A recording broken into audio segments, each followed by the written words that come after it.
We just finished testing the power controller boards. It's a mixed technology, double-sided PCB, and the soldering is the biggest challenge.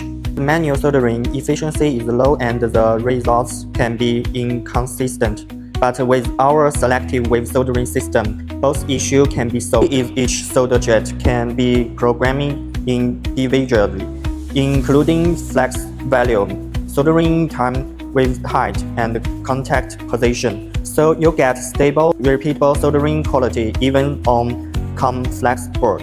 Now we need solder this area.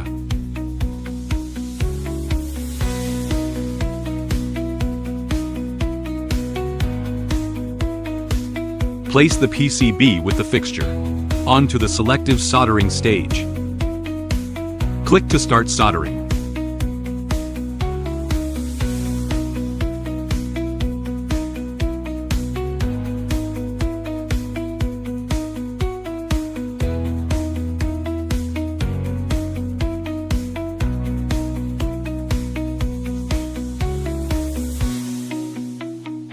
Soldering results. The solders meet the customer's requirements. Return to the software's home page to check.